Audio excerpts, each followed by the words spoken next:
Hello दोस्तों, कैसे हैं आप सब लोग। आशा करते हैं अच्छे होंगे। स्वागत है आप सबका एजुकेशन चैनल पर, जिसमें हम देख रहे हैं भाषा सागर कक्षा 4। वीडियो को देखने के लिए चैनल को लाइक शेयर सब्सक्राइब कर लीजिए। आइए करते हैं इस वीडियो के माध्यम से एक और नए पाठ को पढ़ते हैं और जानते हैं इस पाठ के बारे में। पाठ 9 नीति के दोहे।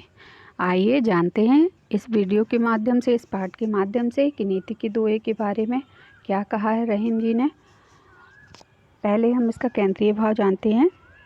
बच्चों, नीति शब्द का अर्थ क्या होता है? व्यवहार या तरीका। प्रस्तुत पाठ में दिए गए कविवर और रहीम अंत में कबीरदास जी के दोहे का संकलन किया गया है। इन्हें पढ़कर हमें सत्संगति, मित्रता, समय, वाणी और गुरु के महत्व को समझेंगे। तो कुछ बातें इस दोहों में दी गई हैं, उनके बारे में हम दोहों को पढ़कर समझेंगे और इन दोहों को आप याद कर लीजिए।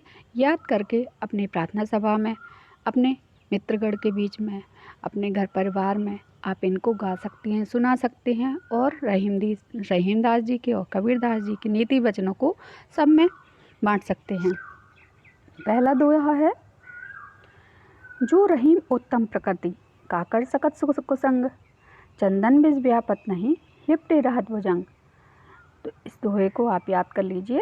रहीमदास जी क्या कह रहे हैं कि जिसकी उत्तम प्रकृति मतलब जिसकी सोच अच्छी होती है, जिसके काम अच्छे होते हैं, जिसकी भावनाएं अच्छी होती हैं, उस पर किसी का भी असर नहीं पड़ता है। जैसे चंदन के पेड़ की खुशबू को, चंदन के पेड़ के महत्व को सांप के विष से कोई फर्क नहीं पड़ता है। तो रहीमदास जी अपनी भावनाओं को यहाँ हमको बता रहे हैं। अगला दोहा है, मथत मथत माखन रहे दही मही बिलगाए, रहीमन सोई उम्मीद है भीड़ भरे ठहराए। यहाँ देखिए इस दोहे में रहीमदास जी कहते हैं कि मथत मथत माखन मही, मथत मथत माखन रहे दही मही बिलगाए, रहीमन सोई उम्मीद है भीड़ भरे ठहराए। रहीमदास जी कहते हैं, मित्र ऐसा किस काम का कि जो विपत्ति में साथ छोड़ के चले जाए। जिस प्रकार मक्खन को कितना भी मथने पर वह मठा का साथ नहीं देता, वह मठा से दूर हो जाता है। अगला दोहा है, काल करे सो आज कर, आज करे सो अब, पल में पल रहे होएगी बहुर करेगा कब। तो यहाँ इस दोहे में कहा गया है कि किसी भी काम को हमें टालना नहीं चाहिए। जो काम हमें जब करना है उसी समय कर लेना चाहिए। कहा गया है काल करे सो आज कर, जो कल का काम है वो आज ही कर लेना चाहिए और जो आज का काम है वो अभी कर लेना चाहिए।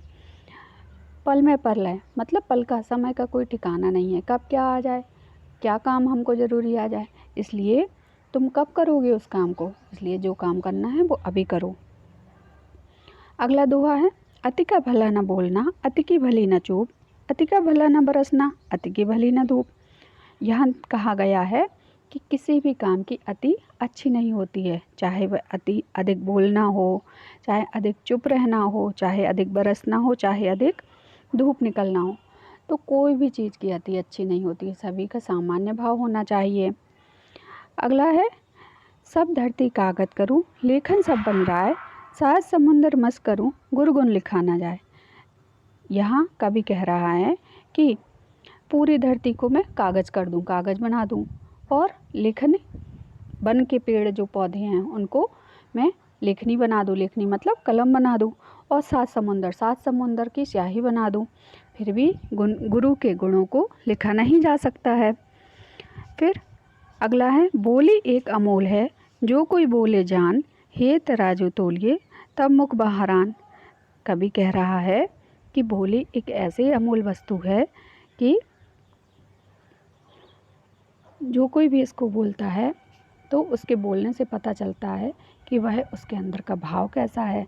जैसे कौवा और कोयल दोनों एक से होते हैं, लेकिन कोयल की बोली कितनी मधुर लगती है और कौवे की कितनी कर्कश लगती है कि उसको हम दूर भगाना चाहते हैं और कोयल को अपने पास बिठाना चाहते हैं। तो ऐसे कवि कह रहा है कि हमको कोई भी शब्द ऐसे नहीं बोलने चाहिए, हमको पहले सोच विचारना चाहिए, फिर उसके बाद अपने बात को किसी के सामने रखना चाहिए। तो ये हमारे दोहे हैं। यहाँ कुछ पाठ से संबंधित शब्दार्थ दिए गए हैं, इनको आप देख लीजिए और इनको याद कर लीजिए, क्योंकि ये शब्द शब्द भंडार जो है वो हमारे हमेशा काम में आता है। वोकेबलरी कभी बुरी नहीं होती है, हर समय हमको साथ देती है।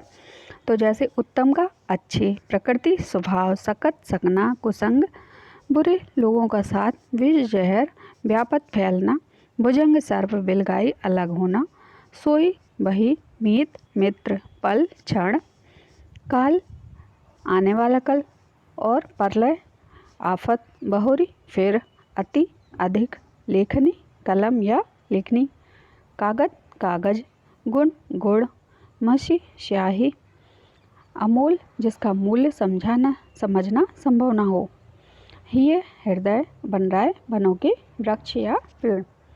तो यहाँ हमारा यह पाठ अभी समाप्त हुआ। आगे की वीडियो में इसके प्रश्नों के उत्तर अभ्यासकार के माध्यम से इस पाठ को और अच्छे से जानेंगे। आपके प्यार और सम्मान के लिए बहुत बहुत धन्यवाद। यहाँ हम इस वीडियो को यहीं समाप्त करते हैं। धन्यवाद।